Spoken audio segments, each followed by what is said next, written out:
Me Sunita Gurukul cooking with Sunita Gurukul मध्ये तुम्हा सगळ्यांचं खूप खूप स्वागत आहे। आज आपण आहे ना उपासाचे पदार्थ बघतोय। सगळ्यात आधी ना आपण वरईची खीर करतोय, कारण खीर ही कोणतीही करा ती अशी चिवट होती, नाही तर अशी एक संदर नाही होत। मग त्याच्यासाठी काही टिप्स मी तर सांगितल्या आहे, तर तो व्हिडिओ शेवटपर्यंत नक्की बघा। चला तर मग रेसिपीला सुरुवात। इथे काही साहित्य घेतलेलं आहे मी खिरीसाठी। दूध लागेल आपल्याला, अर्धा लिटर दूध आहे, अर्धा लिटर दूध आहे, अर्धा कप वरई आहे। हे बघा, याला वरई म्हणतात, कोणी फगर म्हणतात, कोणी वरईचे तांदूळ असंही म्हणतात। तूप लागेल आपल्याला 2 चमचे, ओल्या नारळाचा चव, ड्रायफ्रूट, इलायची, साखर। साखरेचं प्रमाण तुम्ही तुमच्या आवडीनुसार घ्या, कितपत तुम्हाला गोड लागतं त्याप्रमाणे। आता ही जी वरई आहे ना, तुम्ही ही अशीच पण वापरू शकतात, पण आपण हे ना छान स्वच्छ धुवून घेऊ, 2 ते 3 पाण्याने धुवून घेऊ। हे बघा, आता इथे आपण पातेलं घेतलेलं आहे, त्या पातेल्यामध्ये ना ही जी वरई आहे ना स्वच्छ धुवून घेतली आपण 2 ते 3 पाण्याने छान। आता ही भाजून घ्यायची पहिले। बघा, इथे मी 2 चमचे तूप टाकते। भाजून घेतल्याने काय होतं की छान अशी खीर आहे ना, अशी हे होत नाही। मग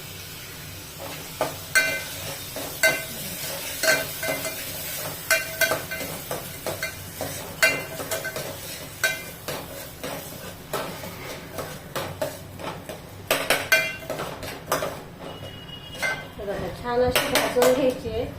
भाजून झाली की मग जास्त नाही भाजायची, 1-2 मिनिटासाठी। बघा, तुम्ही बघू शकता मस्त अशी पांढरट झालेली आहे। थोडंसं तुम्हाला व्हिडिओमध्ये हे दिसत असेल, कारण की आज आहे ना लाईट नाही आहे। आता त्यामध्ये आपल्याला टाकायचं आहे नारळाचा चव पण छान असा भाजला जातो। मग त्याच्यामध्ये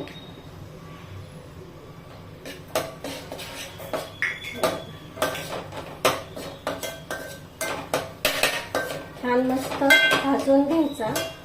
मंद आचेवरच भाजा, नाही तर मग काय होईल की ते ना जळून जाईल, कारण भगर आहे आणि नारळ आहे, त्याच्यामुळे ते लवकर जळतं, खाली टाकतं। मंद आचेवर करा। हे बघा, आता मस्त असा इथे सुगंध यायला सुरुवात झालेली आहे। तर आपण यामध्ये साखर टाकायची आहे।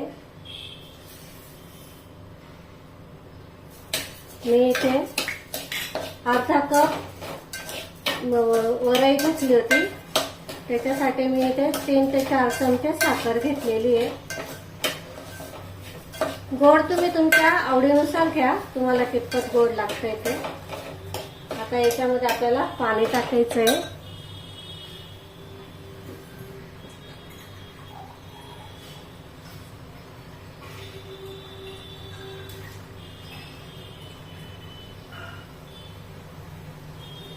बघा, आपण इथे अर्धा कप वरई घेतलेली होती, त्यासाठी आपण इथे चौपट पाणी टाकायचं, म्हणजे छान अशी शिजून येते आपली खीर पण।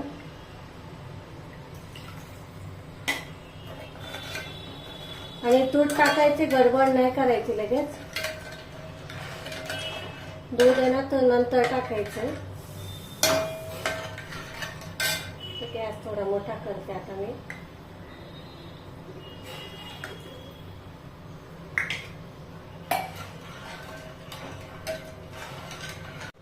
हे बघा, इथे आता छान अशी वरई आपली शिजून अर्धी शिजलेली आहे।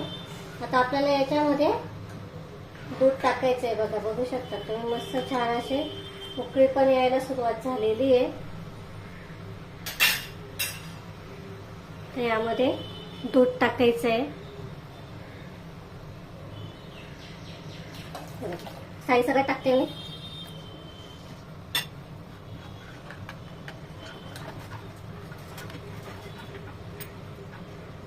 त्याच्यामध्ये आपल्याला सुक्या मेवा टाकायचा.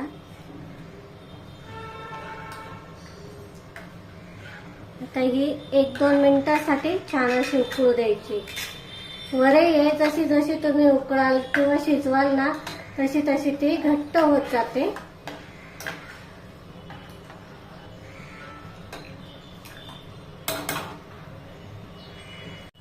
बघा इथे आपली खीर तयार झालेली आहे. बघा किती पातळ दिसत होती, मस्त छान अशी शिजली पण आहे. आणि ही खीर आहे ना तुम्ही केव्हाही बनवून खाऊ शकतात. खूप पौष्टिक पण असते आणि दुसरी गोष्ट म्हणजे पचायलाही खूप हलकी असते ही. त्याच्यामध्ये आपण इलायची पावडर टाकतोय. तुम्ही उपासाला खात असाल तर टाका, नाही टाकली तरी पण छान लागते ही. चला तर मग हे बघा आता आपण ही छान मिक्स करून घेतलेली आहे. आता आपला दुसरा पदार्थ बघतोय आपण. आता आपण दुसरा पदार्थ करतोय, त्याचं साहित्य बघू. इथे मी अर्धा कप वरई घेतलेली आहे. जाड दाण्याचा कूट घेतलेला आहे. इथे आपल्याला जाड दाण्याचाच वापर करायचा आहे, बारीक दाण्याचा नाही करायचा. 2 बटाटे उकडून घेतलेले, 1 चमचा जिरं, इथे मिरचीचा ठेचा घेतलेला आहे, चवीनुसार मीठ आणि तूप. इथे वरईचा तिखट भात करतोय. त्याच्यासाठी ना आपल्याला ही जी वरई आहे ना ही भात असा मोकळा यावा, जास्त चिकट होऊ नये, त्याच्यासाठी काही टिप्स सांगते मी. ते हा जो वरई आहे ना ही तुम्ही डायरेक्ट पण टाकू शकतात किंवा आपण ही ना आता धुवून आणि मग भाजून घ्यायचं. त्याचं कारण असं की छान अशी मऊ आणि मोकळी होते मग खिचडी. चला तर मग आता हे आपण धुवून घेऊ. 2 ते 3 पाण्याने छान अशी स्वच्छ धुवून घ्यायची. हे बघा इथे वरई मी छान अशी धुवून घेतली, पाणी निथळून घेतलं त्याच्यातलं. आता ही आपल्याला छान भाजून घ्यायची आहे. तुम्ही जर प्लेन खिचडीचं यायचं करत असाल ना भात, वरईचा भात, त्याला पण असंच भाजून घ्या, म्हणजे असं परतवून घ्या थोडंसं. म्हणजे काय होतं की छान असा मोकळा भात येतो, चिवट होत नाही. हे बघा इथे छान असा आपला काय म्हणतात वरई मस्त भाजल्या गेलेली आहे, मोकळा पण झालेला आहे. बघा अशी मस्त मोकळी होते मग. आणि इकडे मी पाणी पण गरम करायला ठेवलेलं आहे. वरईच्या भाताला कधी पण पाणी गरम करूनच टाकायचं. आता हे आपण आहे ना एका डिशमध्ये काढून घेतोय. हे बघा किती मोकळी मोकळी झालेली बघा, मस्त छान होते. हे बघा हे काढून घेते मी. आता मी इथे फोडणी देते आहे.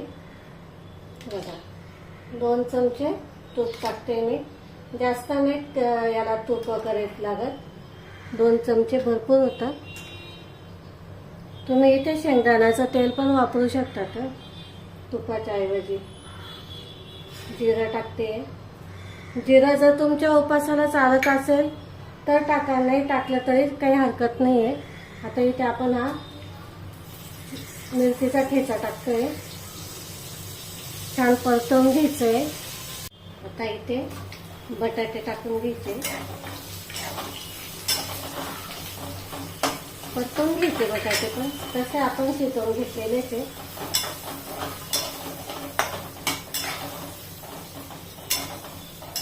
त्यामध्ये वरई टाकायची.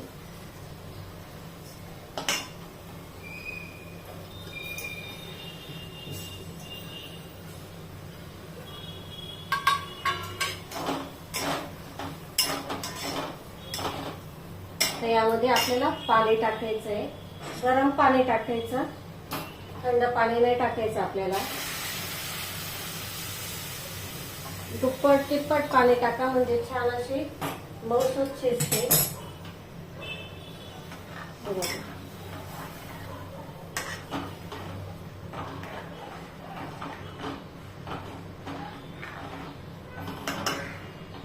यामध्ये चवीनुसार मीठ टाकायचं. तुम्ही इथं संदेव मीठ पण वापरू शकता, पण आता माझ्याकडे नाही आहे, संपलं ते, म्हणून मी इथे आपलं साधं मीठ वापरते आहे. आता याच्यावर झाकण ठेवायचं, आपल्याला छान असं शिजू द्यायचं. हे पूर्ण पाणी आटोसतो. हे बघा, आता इथे आपण 5-10 मिनिटं झाले, 5 ते 10 मिनिटं. हे बघा, मस्त छान अशी वरई आपली शिजत आलेली आहे. आता ही थोडी अजून ओलसर आहे, म्हणजे पाणी याच्यात अजून. तर आता आपण याच्यामध्ये दाणे टाकतो, दाण्याचा कूट. बघा, असं थोडं जाडसरच घ्यायचं आहे.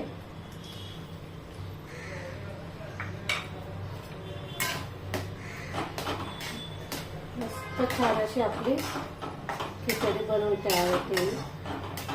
भात बोला तुम्ही, खिचडी बोला, काही जे तुम्हाला समजेल ते. आता 1-2 मिनिटासाठी छान अशी वाफ काढून घेऊ. बघा, इथे छान मस्त अशी झालेली आपला भात, वरईचा भात. तर इथे गॅस बंद करते मी आणि तिसऱ्या रेसिपीकडे जाऊ. आता आपण तिसरा पदार्थ करतोय, तो म्हणजे उपासाचा ढोकळा. हे बघा, इथे मी ना वरई, 1 कप वरई आणि पाऊण कप साबुदाणा घेतलेला. तर हे बघा, मस्त छान भिजलेला आहे. हे जे आहे ना, हे तुम्ही कमीत कमी रात्रभर किंवा नाहीतर मग 7 ते 8 तास तरी भिजवले पाहिजे. आता इथे मी चाळणी घेतलेली आहे. चाळणीमध्ये आपल्याला सगळं पाणी हे तळून घ्यायचं आहे. हे बघा, हे जे आहे ना, सगळं हे तळून घ्यायचं आहे. अजिबात पाणी नकोय राहायला. 1-5 मिनिटासाठी असंच ठेवून देऊ. हे बघा, आता इथे 5 मिनिटं झालेले आहे. इथे मी मिक्सरचं भांडं घेतलेलं आहे. त्यामध्ये 2 हिरव्या मिरच्या, 1 इंच अद्रकचा तुकडा घेतलेला आहे. आणि हे जे आपण भिजत ठेवलेलं होते ना, भगर आणि साबुदाणा, यामध्ये टाकून घ्यायचं आहे.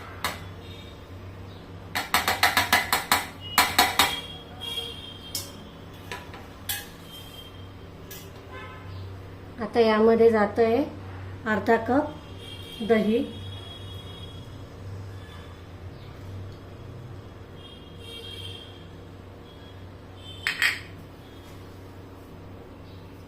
थोडंसं चवीनुसार मीठ.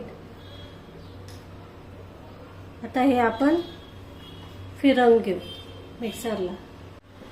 बघा, आता इथे आपण फक्त थोडंसं फिरवून घेतलेलं आहे.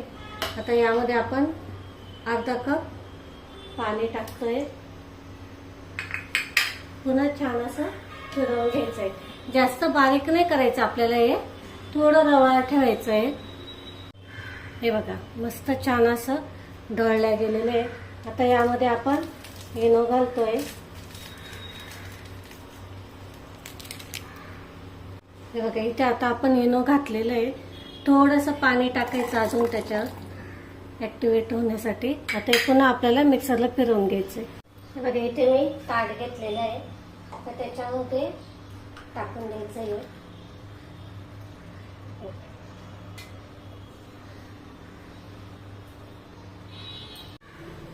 तर इथे पाणी ठेवलेलं आहे मी गरम करायला. ठेवून द्यायचं आहे आपल्याला याच्यावर. तर याच्यावरती आपल्याला थोडीशी मिरची पावडर बुरबुरायची आहे. थोडीशी काळी मिरी पावडर. खात असाल तर टाका, नसेल खात तर नाही टाकले तरी चालते. बघा, मस्त दिसतं टाकल्यावर, चव पण छान येते त्याच्याने. आता हे आपण झाकण ठेवू आणि छान असं वाफवून घेऊ. बघा, इथे आपला ढोकळा मस्त बनवून तयार झालेला आहे. तर आपण चेक करू. हे बघा, अजिबात चिकट नाही होते किंवा चिकट नाही आहे. टूथपिकला बघू शकता. हे बघा, त्याचा अर्थ म्हणजे आपला ढोकळा मस्त झालेला आहे.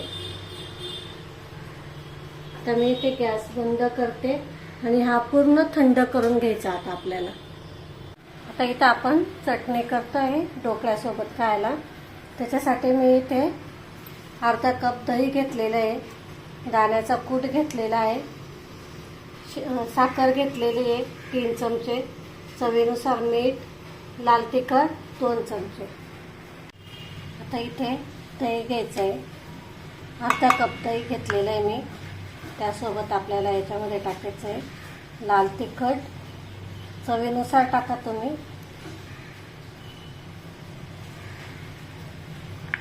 दाण्याचा कूट, साखर, थोडंसं चवीनुसार मीठ टाकायचं आणि हे आता आपल्याला मिक्सरला फिरवून घ्यायचं आहे. हे बघा इथे आपली चटणी तयार आहे. बघा छान झाली आहे, मस्त गोड आंबट तिखट असे मस्त चवीचे झालेले. हे बघा आता आपण आहे ना कट करून घेऊया. बघा थंड झाल्यावर बघा कसे काट आहेत ना आपोआप सैल होतात. हे बघा असे त्याचे ना पीस करून घ्यायचे. तुम्हाला हवे त्या आकाराचे करून घ्या तुम्ही, लहान मोठे, डायमंडमध्ये, चौकोनमध्ये, तुम्हाला हवे तसे करा.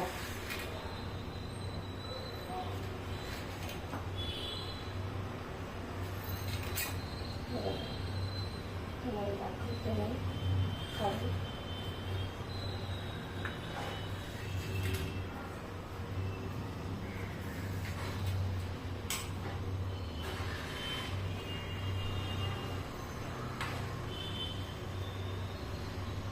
हे बघा जाळी बघा किती छान आलेले, मस्त झालेले आहेत,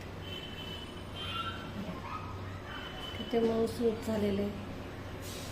तर आपण याच्यावर आहे ना फोडणी देऊ. हे बघा किती छान मस्त दिसतंय. बघा इथे आपले 4 मस्त पदार्थ बनवून तयार झालेले ते बघू शकतात. हे बघा खीर आहे, ढोकळा आहे, बघा किती छान झालेला आहे ढोकळा. ढोकळ्याबरोबर खायला चटणी आणि हे वरईचा भात, तिखट भात. बघा मस्त असं कॉम्बिनेशन झालेलं आहे, गोड आंबट तिखट. जो तुम्हाला आवडेल पदार्थ तो तुम्ही बनवा या एकादशीला आणि मस्त एन्जॉय करा. बघा इथे मस्त असे आपले उपासाचे 4 पदार्थ मी बनवून दाखवले तुम्हाला. तुम्हाला जो आवडेल तो तुम्ही या एकादशीला बनवून खाऊ शकता. खूप छान टेस्टी आणि मेन म्हणजे खूप सोपे, आपल्या घरात असतात ना त्या साहित्यात बनवलेले आहेत मी. आणि इथे तुम्हाला काही टिप्स मी सांगितले आहे, तर व्हिडिओ शेवटपर्यंत बघा, म्हणजे मग तुमचे पण पदार्थ आहेत ना ते चुकणार नाही. खूप छान टेस्टी बनवून तयार होतात. तर इथे तुम्हाला जर व्हिडिओ आवडला असेल लाईक, शेअर आणि सबस्क्राईब करायला अजिबात विसरू नका. अशाच नवीन रेसिपींसोबत आपण पुन्हा भेटू. तोपर्यंत रामकृष्ण हरी माऊली.